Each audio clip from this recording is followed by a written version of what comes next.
안녕하세요, 여러분. 저는 아직 창창한 나이라고 생각하며 살고 있는 30대 후반으로 접어든 여성입니다. 매번 이곳을 찾아와서 다른 분들의 사연을 들으며 같이 웃고 같이 울고 하다가 제 이야기를 써보려고 글자를 적으니 뭔가 이상하기도 하고 쑥스럽기도 한 마음이 듭니다. 제 이야기를 과연 이곳에 풀어놓아도 다른 분들이 저처럼 웃고 울고 함께 저의 마음을 공감해 줄까 싶은 생각이 들어서 이렇게 글 써도 되나 하는 망설임이 생기기도 합니다.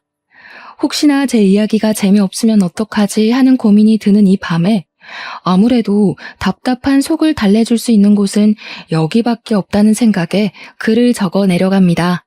저는 아직 적다면 적은 30여 년을 살았지만 다른 분들이 60대, 70대에 겪는 풍파를 모조리 겪었다는 생각을 이상하게 지울 수가 없습니다. 남들은 살면서 한 번 겪기도 힘들다는 갖은 순환과 시련을 저는 왜 이렇게 이른 나이에 겪게 되었는지 참 제 운명이 이렇게 기구한 건가 싶기도 하고요. 하지만 이제는 모든 일을 보내주었기에 조금 다른 생각을 가지고 살아보려고 합니다.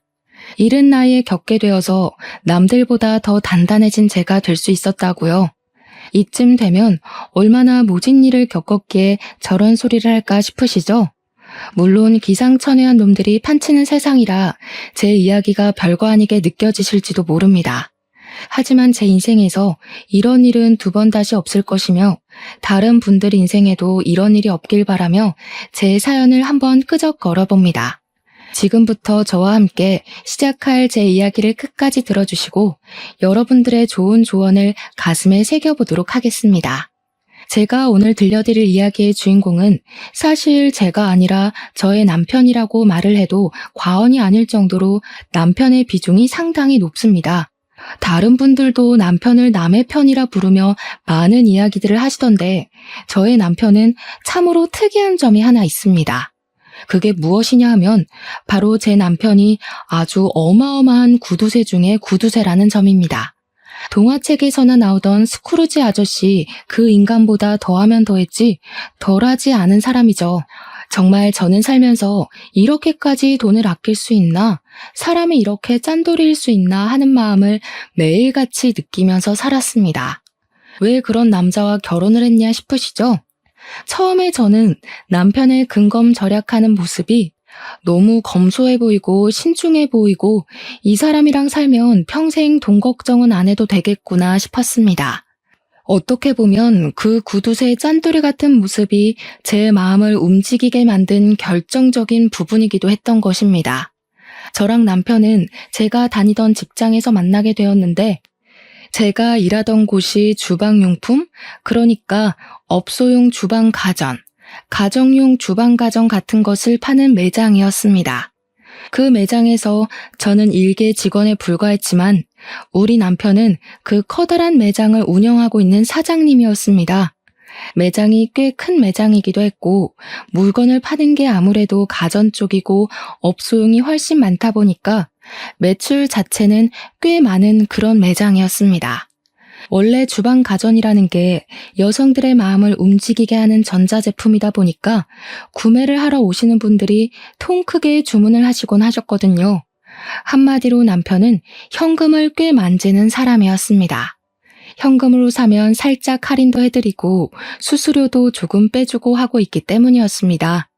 거기다가 가게에 들어오는 가전들이 중고 가전들도 있었고 새 가전들도 취급을 했는데 다른 매장이 철수할 때 싸게 수입해서 번쩍번쩍 광을 내고 조금 웃돈 받아 팔기도 했었습니다.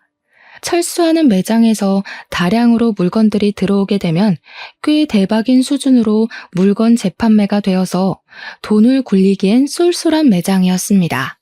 아무튼 그런 남편은 돈을 잘 번다는 사람임에도 불구하고 엄청난 짠돌이처럼 굴었는데 사실 연애를 할 당시에는 이 정도까지 짠돌이는 아니었습니다. 돈을 써야 하는 타이밍에는 팍팍 쓰면서 저에게 선물도 잘 안겨주었고 아낄 때는 그 누구보다 아끼며 사치를 절대 하지 않는 계획적인 인간처럼 보였습니다. 거기다가 남편이 저보다 10살이나 연상이었기 때문에 사실 연애를 할 당시에 제가 지나가는 말로 예쁘다 하면 바로바로 결제를 해주는 그런 남자였죠. 한마디로 사랑하는 사람에게만큼은 절대로 돈을 아끼지 않는 이 시대 최고의 남성이었단 말입니다. 하지만 사업장에서는 연애할 때의 모습과는 전혀 다르게 조금 구두쇠처럼 굴기는 했었습니다. 예를 들면 회식을 할 때 메뉴는 무조건 돼지로 통일이라거나 커피 같은 것도 직원들이 지나가는 말로 아메리카노 먹고 싶다고 말을 해도 믹스커피 타서 냉장고에 넣어두고 먹으라고 모르쇠처럼 굴기도 했습니다. 물론 저는 그렇게 아끼는 모습이 밉게 보이지 않았고 오히려 사람이 계획적으로 돈을 사용하는구나 멋있다 하고 느끼고 있었습니다. 왜 그런 모습이 멋있었냐고요? 그 이유는 저희 아버지께서 돌아가시기 전에 친한 친구분께 보증을 잘못 써주었다가 집이 쫄딱 망하면서 엄청나게 힘들게 살았기 때문이었습니다. 정말 너무너무 먹고 싶은 음식 한번 제대로 먹지도 못했고 사고 싶은 옷이나 화장품 따위의 것들도 사지를 못했습니다. 아버지 친구분의 뒤통수로 인해 그 빚을 전부 막아내고 갚아내느라 아버지께서는 한평생 팔자에도 없는 막노동을 하면서 돈을 악착같이 모으셨습니다. 그리고 그 빚을 몇 년에 걸쳐서 온 가족이 다 갚은 지 2년이 되던 어느 날 막노동을 하며 얻게 된 폐병으로 인해서 아버지는 세상을 등지게 되었습니다. 저는 정말 그 이후로 보증은 당연한 이야기고 그 어떤 사람에게도 5만 원짜리 한 장 돈을 빌려줘 본 적이 없는 사람이 되었습니다.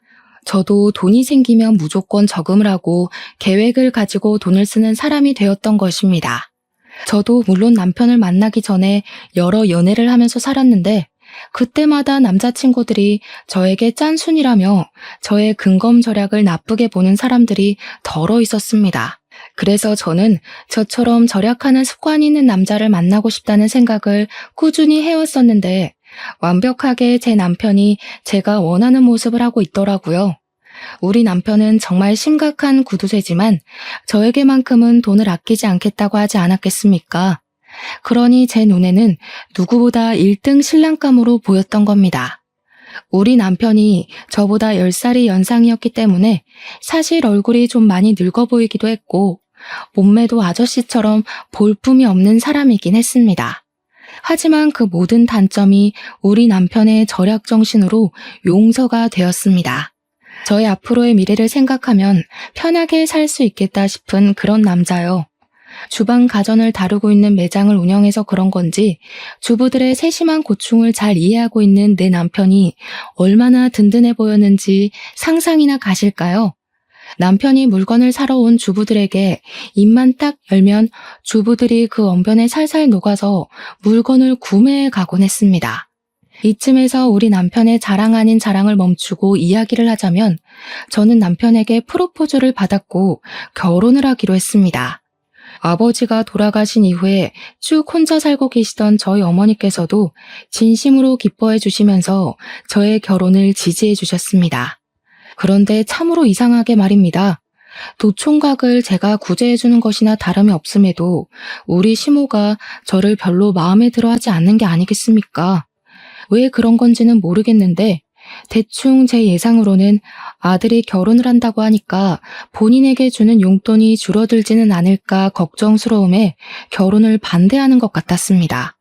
제가 30 중반쯤 결혼을 했으니 40 중반인 아들에게 얹혀서 살고 계시던 시모가 갑자기 아들이 결혼을 한다고 하니 앞으로의 걱정에 막막했던 것이겠죠.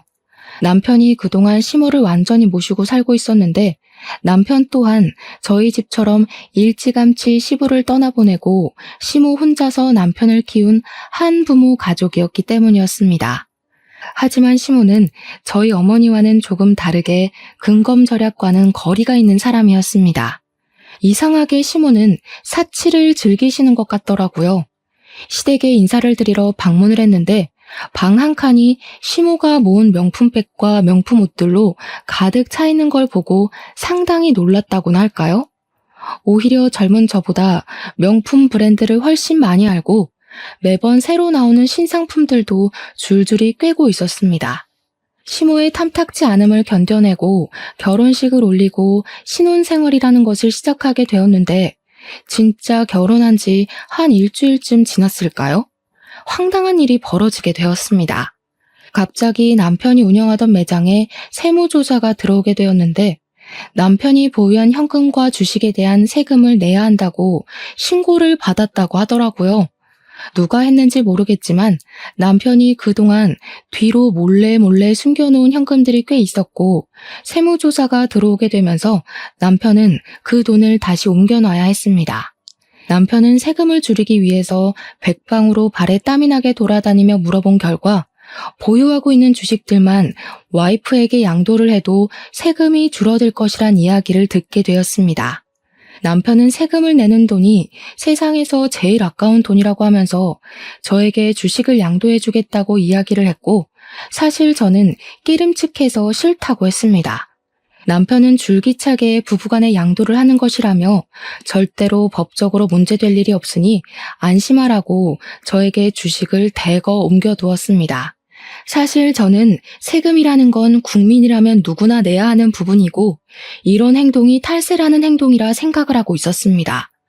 마음 같아서는 끝까지 받고 싶지 않았죠. 이렇게까지 귀찮은 짓을 벌이며 세금을 내지 않으려고 하는 남편이 이해가 가지 않았습니다. 결혼한 지 3개월이 지났을 때부터 저는 점점 남편에게 실망할 만한 일들이 생기기 시작했습니다. 남편은 병적으로 저에게 돈을 주는 것을 싫어했고 돈을 아끼기 시작했습니다.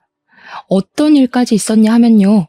제가 올이 나간 스타킹을 버리려고 하자 남편이 득달같이 달려와서는 멀쩡해 보이는데 이걸 왜 버리냐고 잔소리를 하더라고요. 올이 나가서 신을 수가 없다고 했더니 다 사용할 곳이 있다고 하면서 욕실에서 거의 다 쓴 조각난 비누들 있죠? 그걸 모아둔 통을 들고 오는 게 아니겠습니까? 저는 비누들을 버리지 않고 모아둔 남편에게 한 번 놀랐고 그 비누 조각들을 전부 스타킹에 모아서는 씻으라고 던져주는 남편에게 2번 놀랐습니다. 사람이 절약을 하면서 살 줄 알아야지. 예전에는 이 비누들 다 모아다가 빨래하는데 쓰고 그랬어. 아니, 스타킹을 빨아둔 것도 아니고 제가 신다가 올이 나가서 버리려고 둔 스타킹에 비누 조각을 모아서 거품 내서 씻으라고 하는데 누가 좋겠습니까? 저는 그 행위 자체가 너무 더럽기도 하고 찝찝하기도 해서 그 비누를 쓰고 싶지 않았는데 그 뒤로 제가 그 비누를 얼마나 썼나 감시를 하기 시작했습니다. 그런 숨막히는 분위기 속에서 신혼생활의 분위기가 좋았으면 얼마나 좋았을까요? 그러다 저희에게도 아주 좋은 소식이 찾아오게 되었습니다. 결혼 6개월 차가 되었을 때 제가 임신을 하게 되었던 것입니다. 임신과 출산을 해보신 분들은 잘 아시겠지만 입덧이라는 게 제 마음처럼 조절이 되는 것이 아니지 않겠습니까? 이상하게 먹을 것이 너무 당기는 바람에 살이 어마어마하게 올랐습니다. 제 몸무게가 결혼할 때쯤 50kg 정도였는데 만삭 때 무게는 76kg가 될 정도로 살이 엄청나게 붙게 되었습니다. 오죽하면 병원에서도 임신 당뇨가 올 수 있으니 조심해야 한다고 과일이나 당류를 먹지 말라고 경고를 할 정도였으니 상상이 가시겠죠. 처음에 살이 붙기 시작했을 때 남편은 임신했으니까 살이 붙는 건 당연한 거라고 마음껏 먹으라고 저를 안심시켜 주었지만 날이 갈수록 불어나니 눈치를 주더라고요. 임신 기간 내내 대놓고 먹지 말라고는 하지 않았지만 그렇게 먹으면 속이 더부룩하지 않냐, 집안 살림 거덜내겠다 하면서 은근히 먹지 말라는 신호를 주었습니다. 저희 친정어머니께서는 제가 임신을 했다고 하니 좋은 걸 먹이고 싶어서 반찬도 가져다 주시고 제철 음식도 매번 해서 주셨습니다. 하지만 시모는 살이 찐 저를 보면서 저러다가 소박을 맞는 거 아니냐면서 적당히 살을 찌우라고 잔소리를 멈추지 않으셨습니다. 우리 아들이 퍽이나 그런 몸매를 한 여자한테 마음이 동하겠니? 살이 쪄도 어쩜 저리 뒤룩뒤룩 찐 건지 보기 흉하다. 그렇게 서러운 임신 기간을 보내고 출산을 한 뒤로 정말 이래도 되나 싶을 정도로 지옥 같은 육아를 시작하게 되었는데 이상하게 몸무게는 별로 빠지지 않더라고요. 누가 그런 소리를 했었는데 육아는 운동이 아니라 노동이라고, 노동은 절대로 살이 빠지지 않는다고요. 아무튼 그렇게 열심히 아이를 돌보고 밥도 제대로 못 먹고 했는데도 불구하고 살은 60kg 초반에서 더 이상 빠지지 않았습니다. 결혼을 할 당시보다 10kg 이상 살이 올라붙었으니 제 모습이 얼마나 미워 보였겠습니까? 남편이 저와 같은 방에서 자는 걸 거부하기 시작했습니다. 당신이 싫어서 각방을 쓰겠다는 게 아니라 애가 밤마다 울어대니까 시끄러워서 내가 같이 잠을 잘 수가 없잖아. 나는 내일 출근을 해야 하는 사람인데, 내가 잠 못 자서 출근 못하면 돈은 누가 벌어올 거야? 애 때문에 잠을 푹 못 자니까 내일 일에 지장이 생기잖아. 아무튼 따로 잘 테니까 그런 줄 알아. 저는 그런 남편에게 배신감이 느껴지기도 했고 서럽기도 했지만 생활비가 전부 남편의 주머니에서 나오고 있었으니 어쩔 수가 없었습니다. 아이가 생후 10개월을 막 넘겼을 때 갑자기 열이 엄청나게 나면서 온몸이 새빨갛게 달아오르고 아기가 힘없이 축축 늘어지기 시작했습니다. 하필이면 그날이 금요일 밤이었고 병원 문이 열려있는 곳이라고는 응급실밖에 없는 상황이었습니다. 애는 열이 너무 올라서 그 작은 몸으로 온몸을 부들부들 떨며 경기를 일으키는 지경이 되었는데 남편은 태연하게 휴대폰만 만지고 있는 게 아니겠습니까? 뭐해? 빨리 옷 입어요. 우리 애 이러다가 큰일 나겠어. 빨리 응급실이라도 가요. 아니 고작 열 좀 나는 걸로 뭘 응급실이야? 그냥 해열제나 먹이고 땀이나 닦아주면 된다던데. 지금 응급실 가면 돈만 비싸고 처방해주는 건 다 똑같아. 어차피 가봐야 해열제나 먹이라고 할 텐데. 그냥 월요일까지 버텼다가 동네 소아과 가. 아니 아무리 아이한테 관심이 없다고 해도 그렇지. 말도 못하는 우리 아기가 아픈데 돈 아깝다는 말이 나올 수가 있는지 정신이 나갈 것 같더라고요. 저는 열 경련을 일으키는 아이의 열을 내리려고 온몸을 미지근한 수건으로 닦아주고 있었는데 그 물이랑 수건을 너무 화가 나서 남편에게 던져버렸습니다. 당신이 그러고도 애 아빠야? 사람이야? 애가 아픈데 휴대폰만 만지고 있으면서 아무것도 안 하는 게. 아씨, 오래간만에 쉬는 날인데 별걸로 다 난리야. 그러더니 저를 째려보면서 축축하게 젖은 옷을 벗어 거실 바닥에 아무렇게나 던져두고는 방으로 쑥 들어가는 게 아니겠습니까? 저는 결국 터져나오는 눈물을 참지 못하고 애를 둘러엎고 택시를 타고 응급실에 갔는데 우리 애가 폐렴이라고 하더라고요. 정말 응급실 구석에서 그 작은 발에 수액을 맞고 있는 아이를 보면서 엉엉 울다가 처음으로 이혼이라는 것을 결심하게 되었습니다. 그런데 제가 이혼을 결심한 그 응급실 사건이 있었던 날 이후로 남편의 단점들 중에서도 엄청난 단점들만 제 눈에 쏙쏙 들어오는 게 아니겠습니까? 특히나 결혼 전에는 장점으로만 느껴졌었던 우리 남편의 짠돌이 같은 그 성격이 진절머리 나게 싫어지고 정말 죽이고 싶다는 충동까지 들게 하더라고요. 구두쇠 중에 구두쇠, 음식을 먹을 때에도 이건 얼마냐, 저건 얼마냐. 이 반찬 하는데 1,000원이면 만들 수 있지 않냐 하고 정말 미치겠더라고요. 아니 요즘 반찬 가게에서 반찬을 사도 얼만데 들어가는 재료값들은 물론이고 제 노동력은 생각도 안 하고 1,000원 이러고 앉아있으니 당연히 정신 나간 놈 같아 보였습니다. 저는 오죽하면 남편의 얼굴을 마주보면서 밥을 먹으면 체하는 기분이 들 것 같아서 밥을 따로 먹기 시작했습니다.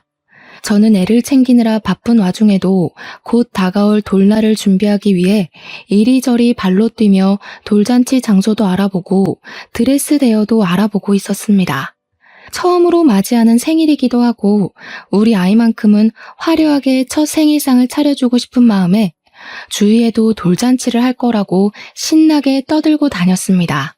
당연히 우리 남편도 둘도 아니고 하나뿐인 아이인데 돌잔치만큼은 통 크게 신경 써줄 거라고 믿고 있었기 때문에 백방으로 알아보고 다녔습니다. 제가 미리 알아본 업체들과 돌잔치 장소들을 쭉 정리해서 남편에게 보여주면서 처음으로 하는 생일잔치니까 이게 어떠냐 저게 어떠냐 의견을 물어보았습니다. 그러자 남편이 너무나도 시큰둥하게 저를 바라보면서 이야기를 하더라고요.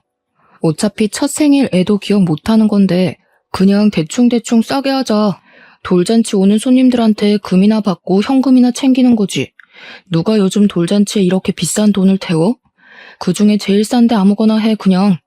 손님들 어차피 뭐 즐기려고 오는 것도 아닌데 구색 맞추기잖아. 그래도 우리 아이 첫 생일인데 어떻게 대충 하자는 말이 나올 수 있어요? 대부분 다 나처럼 생각한다니까.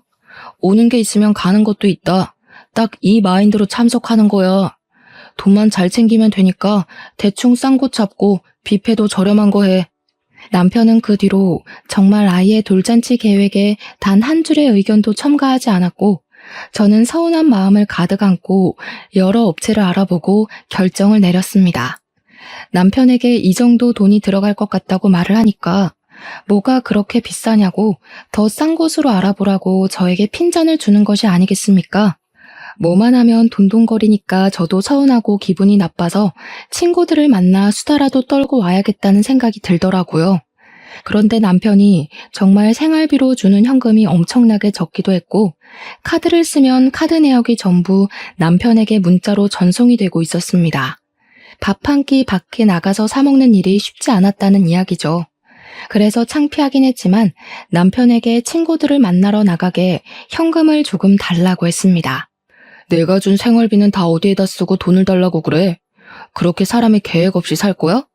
잔소리를 실컷 하며 사회생활에서 받은 스트레스를 저에게 다 쏟아내더니 현금 딸랑 2만 원을 주더라고요. 친구들 만나서 얻어먹을 줄도 알아야 한다고 하면서 커피값으로 2만 원이면 충분하지 않냐고 하는데 그 돈을 받으면서 제 처지가 어찌나 서럽게 느껴지던지 친구들을 만나서도 이런 이야기는 차마 못하겠더라고요. 10살이나 많은 남자에게 시집가서 거의 노예나 다름없는 생활을 하고 있다는 걸 제 입으로 어떻게 말을 하겠습니까? 그런데 아주 통쾌하고 기가 막힌 나름의 복수를 할 기회가 찾아왔습니다. 저희 아이가 돌잔치가 있던 그 해가 어머님의 칠순인 해와 겹치게 되었는데 생일도 비슷한 시점이었던 것이었습니다. 남편은 저희 아이 돌잔치는 싸게 빨리빨리 준비를 하라고 손님들에게 돈만 걷으면 된다고 말을 하더니 시모는 최고급 호텔에서 칠순잔치를 해주겠다고 하더라고요. 너무나도 당당하고 뻔뻔하게 저에게 이야기를 하는데 제가 기가 막혀서 무슨 대꾸를 해야 할지조차 감이 오지 않았습니다. 우리 엄마는 고생고생해서 나를 키워주셨는데 내가 그 정도도 못해? 우리 아이는 돈 없다고 동네 지하 뷔페에서 싸게 하자고 하더니 어머님 칠순잔치는 뭐가 다르다고 그렇게 크게 하냐 이거지.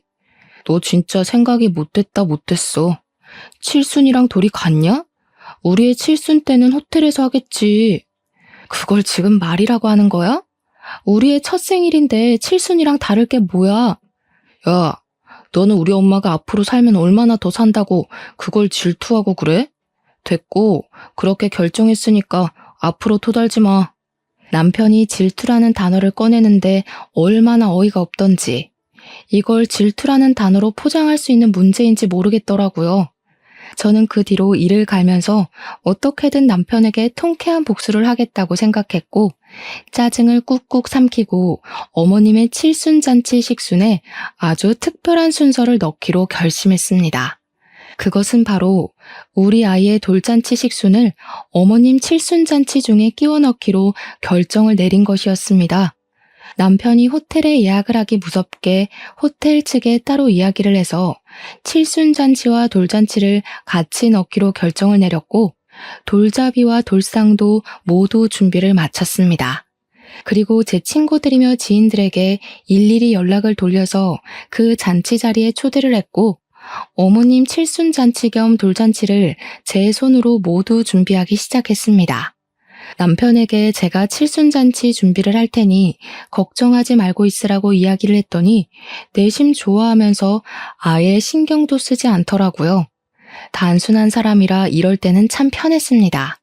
당연히 제가 이런 계획을 세우고 있다는 것을 시모와 남편은 꿈에도 생각하지 못했습니다. 우리 짠돌이 남편은 시모 칠순잔치에 방문할 손님들이 대충 100명 정도 될 것이라고 예상을 하고 있었는데 실상은 매우 달랐습니다. 우리 아이 돌잔치에 참석할 손님들만 해도 100명이 더 추가가 되었으니 얼마나 놀랐을지 상상이나 가시나요? 제가 그 100명을 끌어모으기 위해서 평소에 연락을 하지도 않던 지인들에게 일일이 연락을 돌려서 우리 아이 돌잔치에 제발 참석해서 밥이라도 먹고 가라고 며칠을 졸랐는지 모릅니다. 당일이 되어서야 예약된 인원이 100명이 아닌 200명이란 사실을 알게 된 남편이 깜짝 놀라서 호텔 직원을 찾아가 따져 묻기 시작했습니다. 호텔에서 하는 잔치다 보니까 예약 인원수대로 식사가 코스 요리로 준비가 되었고 남편이 예상한 금액의 2배가 나오게 생겼으니 정신이 빠진 사람처럼 분주하게 돌아다니더라고요. 아니, 저희가 예약한 건 100명인데 왜 200명으로 되어 있습니까? 홀을 헷갈린 거 아닌가요? 이렇게 큰 장소를 예약하지 않았는데?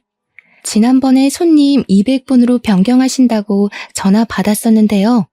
남편은 직원이 당황해하며 예약 변경된 인원이 맞는다고 말을 하자 울그락푸르락해져서는 저에게 무슨 짓을 했냐고 소리를 치며 대기실로 찾아왔습니다.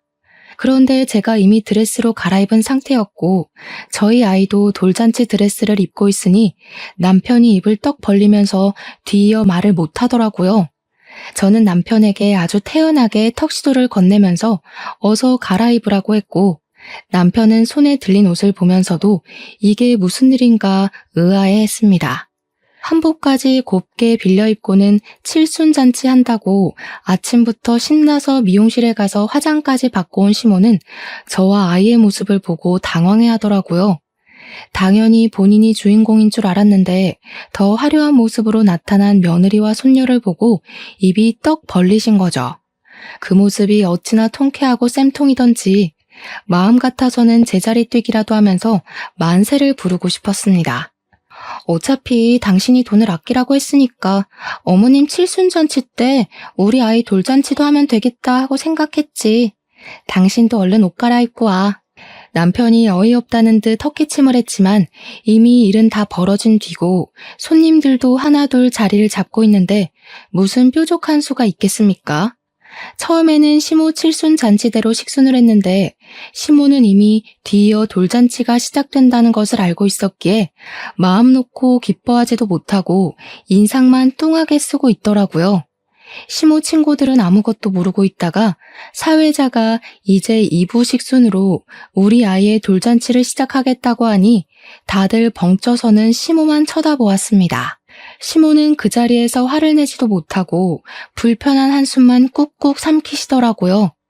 저는 시모의 칠순잔치 축하 현수막까지 다 뜯어내고 우리 아이의 돌잔치 축하 현수막으로 새로 바꿔 달았습니다. 2부 행사처럼 돌잔치를 하고 돌상에 돌잡이에 스냅 사진이라는 것까지 알차게 다 찍은 다음 밥도 맛있게 먹었습니다. 그날 밥맛이 어찌나 좋던지 시모와 남편의 똥 씹은 얼굴이 반찬이더라고요. 그 이후에 남편은 식대로 나온 금액을 보고 온몸을 부들부들 떨었습니다. 애초에 자식 생일에 돈을 아끼지 않았으면 이것보다 당연히 싸게 먹혔을 텐데 자기 꾀에 자기가 넘어간 것 아니겠습니까? 모든 행사가 끝이 나고 옷을 갈아입고 나왔는데 분노에 휩싸인 시모가 갑자기 제 머리통을 확 치는 게 아니겠습니까? 네가 아주 내 친구들 앞에서 나를 망신 주려고 작정을 하고 덤비는구나. 순간 머리가 울리는데 저도 이성을 잃게 되더라고요. 열이 받으니까 눈에 보이는 게 없어서 저도 그만 시모의 머리통을 그냥 빡 날려버렸습니다. 아무래도 젊은 제가 팔 힘도 훨씬 좋지 않겠습니까? 애써 고정시킨 시모의 머리가 흐트러지고 옆으로 휘청거리시더라고요. 시모가 진짜 아프긴 아팠는지 눈물을 뚝뚝 흘리면서 남편을 바라보는데 남편이 씩씩거리면서 시모 편을 들더라고요. 너 정신 나간 게 틀림없구나. 지금 우리 엄마를 때려? 야, 너네 엄마가 내 머리통 때린 건 눈에도 안 보이냐? 야, 너네 엄마? 이게 진짜 그거랑 그게 같아? 어? 너 식대가 지금 얼마가 나온 줄 알고 이러는 거야? 이 홀 빌리는 데만 1,000만 원이야. 그런데 지금 10대만 2천만 원 나온 게 말이 되냐고. 너네 엄마네 손님들은 돈도 별로 안 내놓고 갔나 봐. 우리 애 손님들은 금반지에 돈봉투 아주 두둑하게 했던데. 그걸 왜 네가 챙겨? 내놔. 어머, 이걸 어쩌지? 현금은 이미 통장에 넣었고 금반지는 우리 엄마한테 녹여서 목걸이 만들어달라고 보냈는데. 그렇게 통쾌한 복수를 하고 난 이후 남편은 아주 치사한 방법으로 저를 괴롭히기 시작했습니다. 바로 생활비를 확 줄여버린 것이었습니다. 남편은 생활비를 줄이면서 저에게 돌잔치 때 돈 많이 챙긴 거 아니었냐고 그 돈으로 생활하면 되겠다고 비아냥거렸습니다. 저는 아기 분유값에 기저귀 값에 부가적으로 들어가는 돈 때문에 힘들어 죽겠는데 남편이라는 놈이 저런 식으로 나오니까 열이 받아서 더는 이렇게 못 살겠다 싶었습니다. 거기다가 저랑 애한테 들어가는 돈은 그렇게나 아끼고 아껴대면서 자기 먹고 노는 돈이랑 시모에게 들어가는 사치 비용은 하나도 아끼질 않더라고요. 맨날 말로만 죽겠다 죽겠다 하고 정작 쓰는 돈은 펑펑 쓰니 제가 열이 안 받겠습니까? 지 허리벨트 하나 사는 것까지도 전부 명품으로 긁어대면서 우리 아이와 저는 이렇게 거지꼴로 아껴 살아야 하나 싶은 생각이 들었습니다. 그러던 어느 날 항상 하늘은 불쌍한 자를 돕는다고 하지 않겠습니까? 우리 남편이 친구를 따라가서 돈을 더 불리고 싶다는 욕심에 큰 투자를 하나 하게 되었습니다. 물론 저에게는 비밀로 하고 가게 보증금까지 담보로 잡고서는 고위험에 속하는 주식 투자를 하나 들어가게 되었는데 사실 저희 남편이 투자를 잘하긴 하거든요.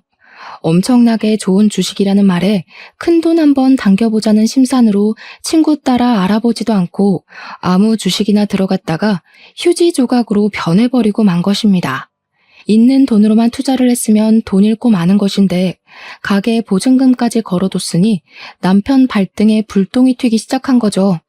거기다가 엎친 데 덮친 격으로 팔았던 물건들에 어마어마한 클레임이 걸려오면서 된통 그 값까지 뒤집어 쓰게 된 것입니다. 우리 남편은 순식간에 빚더미에 앉은 알거지가 되었습니다. 남편은 급한 불을 끄고자 시모에게 가서 돈을 좀 빌려달라고 했는데 저희 시모도 엄청난 사치왕이라고 하지 않았겠습니까? 당연히 돈 없다고 했다더라고요. 그 이후에 남편은 정말 정신 나간 사람처럼 쉬지 않고 이곳저곳에 돈을 빌리러 다니기 시작했는데 어쩜 돈을 빌려주겠다고 나서는 친구가 하나도 없었습니다. 저는 그런 초라한 남편의 모습을 보면서 깨닫게 되었습니다. 남편이 오죽 짠돌이처럼 굴었으면 이런 위급한 상황에 돈을 빌려줄 친구가 하나도 없는지 말입니다. 저도 물론 근검절약하는 생활을 이어가긴 했지만 남편은 저와 수준이 다를 정도로 주위 사람들에게 돈을 아끼면서 살았거든요. 자기가 밥을 살 때에는 싸구려만 먹이고 남한테 얻어먹을 때는 하나라도 더 뽑아 먹으려고 애를 쓰는 사람처럼 살았으니 누가 남편을 돕고 싶겠습니까? 그것도 자기 매장을 운영하면서 돈까지 넉넉하게 만지는 사람이 없는 사람들보다 더 없는 모습으로 살았으니 친구들이 전부 진절머리가 났겠죠. 도울 때 확실하게 도울 줄 알았어야 했는데 남편에게 그런 지혜는 전혀 없었던 것입니다. 여보, 나 진짜 이러다가 가게고 나발이고 거리에 나앉게 생겼다고. 처가에 가서 돈이라도 좀 빌려달라고 해봐. 어? 저에게 사정사정을 하다가 돈 빌려오라고 윽박을 질렀다가 하는데 저는 그런 남편의 모습이 너무나도 웃겨서 깔깔거리며 비웃어 주었습니다. 남편이 정신나간 년처럼 웃는 저를 보면서 머리가 어떻게 된 거 아니냐고 우리 가족 전부 거리에 나앉게 생겼는데 웃음이 나오냐고 소리를 치더라고요. 저는 그런 남편에게 정색을 하며 이야기를 했습니다. 왜 웃으면 안 돼? 그동안 지사치하는데 돈 쓰고 할 때는 아까운 줄 모르고 팍팍 쓰더니 이제 와서 아쉬우니까 친정 타령? 우리 집에 도대체 뭘 해준 게 있다고 우리 엄마 돈을 가져오라고 하는 건데? 당신 진짜 양심 없다. 가족이니까 당연히 사이가 힘든데 한 푼이라도 더 쥐어줘야 하는 거 아니냐? 어? 당신은 우리 엄마한테 뭐 하나 해준 거라도 있어? 사람이 어떻게 매번 주거니 받거니 해. 이번에 도와주시면 내가 또 언젠가 도움이 될 날이 있지 않겠냐고. 지금 당신 꼴을 보면서 이야기해. 당신이 얼마나 짠돌이처럼 굴고 사람들을 못 챙겼으면 이렇게 힘들 때 나서서 도와주겠다는 사람이 하나도 없어? 가게나 정리하고 빚이나 막아. 그랬더니 남편이 입에 거품을 물면서 가게를 정리하고 나면 우리 가족들 전부 뭐 먹고 살라고 그런 소리를 하냐고 화를 내는 게 아니겠습니까? 정말 연애할 때랑은 판이하게 다른 모습으로 저에게 신경질을 내는데 제가 그동안 이딴 저급한 인간을 남편이라고 믿고 살았다는 게 후회가 되더라고요. 저는 이혼을 확실하게 결심한 뒤였기 때문에 속이 후련해질 때까지 남편에게 비아냥거리기로 결심을 했습니다. 내가 이대로 혼자 죽을 줄 알아? 내가 망하면 우리 가족 전부 다 망하는 거야. 왜 우리 가족이 다 망한다고 생각해? 당신만 망하는 거야. 나는 당신이랑 이혼할 거거든. 저는 이혼을 결심한 이후에 품에 소중하게 안고 지냈던 이혼 서류를 남편에게 떡하니 내밀었습니다. 남편은 이혼 서류를 받아들고서 한참을 씩씩거리며 분노를 참지 못하더니 저에게 삿대질을 하면서 목에 핏대를 세우고 말을 하더라고요. 누구 마음대로 이혼이야? 이 옆엔 내가 편하게 살게 해줬더니 감히 내 뒤통수를 치겠다는 거야? 편하게 살게 해줘? 누가 누구를 편하게 살게 해줘? 당신이 나한테 그동안 했던 짓을 생각해봐. 얼마나 치사하게 굴었는지. 한 푼 두 푼 아껴서 지금까지 일도 안 하고 먹고 살게 해줬으면 감사한 줄 알아야지. 내가 힘들 때 도망을 가겠다는 게 뒤통수지 뭐야? 지금 나한테 소리 지를 사람은 당신이 아니야. 우리 엄마지. 어떻게 보는 눈도 없어서 이딴 놈이랑 결혼을 하고 3년이 넘는 시간을 같이 살았냐고 화를 내도 우리 엄마가 내야 한다고. 내가 마트에서 장 볼 때, 친구 만날 때, 아기 물건 살 때마다 그게 꼭 필요한 거냐고 되묻던 당신이 나를 편하게 살게 해줘? 너네 엄마가 명품백 살 때는 돈 한 번 아낀 적이 없으면서 내가 장바구니 하나 살 때마다 눈치를 주던 당신이 그런 소리를 해? 그렇게 아껴 살아서 겨우 한 짓이 투자 실패라니. 당신 벌 받은 거야. 나는 절대 이혼 못하니까 그런 줄 알아. 어디 옆엔 내가 집에서 애나 돌보고 집안일이나 할 것이지 큰 소리를 떵떵 치고 살아. 누구 마음대로 못해준다 만다야. 당신이 못하겠다고 버티면 나는 소송이라도 할 테니까 그런 줄 알아. 제가 소송까지 불사르겠다고 하자 남편은 씩씩거리다가 갑자기 소리를 꽥 지르면서 저에게 생각난 듯 말을 했습니다. 내가 신혼 초에 넘겨놨던 주식 있지? 그거 그대로 있지? 네가 가진 내 주식 다시 내 계좌로 돌려놔. 그거면 급한 불 맞고도 남지. 내놔. 처음에는 남편이 무슨 말을 하는지 이해를 못하고 있다가 곰곰이 생각을 해보니 남편이 세금을 덜 내려고 제 계좌로 옮겨두었던 주식이 생각나게 되었습니다. 저는 남편에게 끝까지 유익한 일을 하고 싶지 않았기 때문에 발악하는 남편을 두고 간단하게 챙긴 짐을 들고 친정으로 도망치듯 나왔습니다. 남편은 제가 이러다가 말겠지 하고 생각을 했는지 저를 찾아오지도 않고 메시지만 열심히 보내더라고요. 지금 돌아오면 용서해주겠다, 생활비를 더 줄여버리겠다 하는 아주 추잡한 메시지들을 보내면서 저에게 주식이나 빨리 확인해보라고 하더라고요. 저는 남편의 마지막 메시지를 확인하고 생각이 나서 힘들게 주식 앱을 설치하고 들어가서 잔고를 확인해 보았습니다. 그리고 저는 너무 놀라서 입을 틀어막게 되었습니다. 글쎄 그 주식이 그 3년 사이에 10배가 넘게 펄쩍 뛰어오른 것이 아니겠습니까? 저는 정말 제 눈을 비비면서 이게 뭔가 싶어 0이 붙은 숫자를 다시 한번 확인했습니다. 마치 로또를 맞아도 이런 금액을 맞을 수 없을 것이다 싶을 정도로 제 현실을 의심하게 되었고 정말 이 돈이 내 계좌에 들은 잔고가 맞나 몇 번을 확인했습니다. 아무리 눈을 비비고 팔을 꼬집고 해도 그 돈은 그대로 제 계좌에 들어있더라고요. 그 주식이 연예계 엔터테인먼트 회사 주식이었는데 아이돌 그룹이랑 배우들이 성공을 하면서 회사 자체가 몇 년 사이에 대박이 났다는 것입니다. 해외 진출에도 성공하게 되면서 외국 투자자들이 탄탄하게 투자를 했고 그 덕으로 대박이 터져서 엄청나게 성장을 한 회사라고 하더라고요. 제가 너무 의심이 되어서 인터넷 기사까지 검색을 해보았다니까요. 처음에는 분명 1억 조금 넘는 금액이었던 주식이 3년 사이에 10억이 넘게 불어난 걸 보니까 왜 사람들이 주식을 하는지 알 것 같았습니다.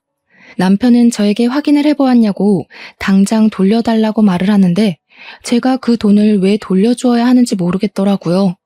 사실 부부간의 재산이고 그 당시에 세금을 내지 않기 위해 양도했던 것이기 때문에 저의 재산이나 다름없는 돈 아닌가 싶었습니다. 그동안 저에게 돈을 가지고 치사하게 굴었던 적이 한두 번이 아니었던 남편에게 이 주식이야말로 정말 복수의 마지막을 장식할 수 있는 기회 아닌가 싶었습니다.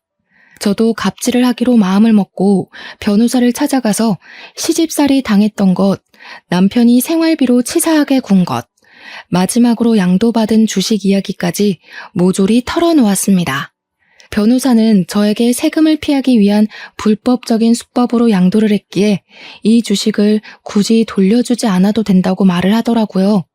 재산 분할을 해달라고 해서 나누게 된다고 하더라도 유책 배우자가 남편이기 때문에 얼마 못 가져갈 거라면서 저에게 단단히 버티라고 하시더라고요. 변호사님까지도 제 편을 들어주시는데 제가 화려한 뒤통수를 때려야 하지 않겠습니까? 남편이랑 시모는 그 주식값이 뛴 것을 보고 계속해서 저를 귀찮게 했지만 저는 그들을 완벽하게 무시했습니다. 결국 남편의 가게가 넘어가고 가게며 집이며 전부 빨간 딱지가 붙어버렸고 우리의 신혼집 또한 경매로 넘어가게 되면서 남편은 시모 집에서 얹혀 살게 되었습니다. 시모는 망해버린 아들이 돈까지 주지 않으니까 사치를 못해서 답답해 죽겠다며 읍수를 했습니다. 결국 둘 다 저를 찾아와 무릎을 꿇고 빌면서 한 번만 도와달라고 사정사정을 하더라고요. 제가 가진 돈의 반의 반만이라도 나눠주면 안 되냐고 잘못했다고 말입니다. 저는 당연히 그들의 처지를 비웃으며 응, 안 돼, 돌아가 하면서 약을 올렸습니다. 내가 당신한테 돈 가지고 벌벌 기었던 걸 생각하면 이 뒤통수에 몇 배를 돌려주어도 모자랄 지경이야. 앞으로도 그렇게 짠돌이처럼 아껴 살면서 돈 모아서 갚도록 해. 알겠지? 아, 그래도 내가 그동안 살았던 정이 있으니까 밥 사 먹을 돈은 줄게. 그러면서 지갑에서 딱 2만 원을 꺼내서 남편에게 주었습니다. 남편은 돈을 받으면서 부들부들 떨더라고요. 밥 먹는데 무슨 10,000원씩이나 들어? 적당히 분식 같은 거 사 먹어. 그럼 넉넉하게 쓸 수 있어. 아메리카노도 한 잔 먹고. 남편이 벙찐 얼굴로 저를 바라보는데 친정 어머니께서 경찰에 신고를 하셨더라고요. 여기 주거 침입한 사람들 당장 잡아가라고요.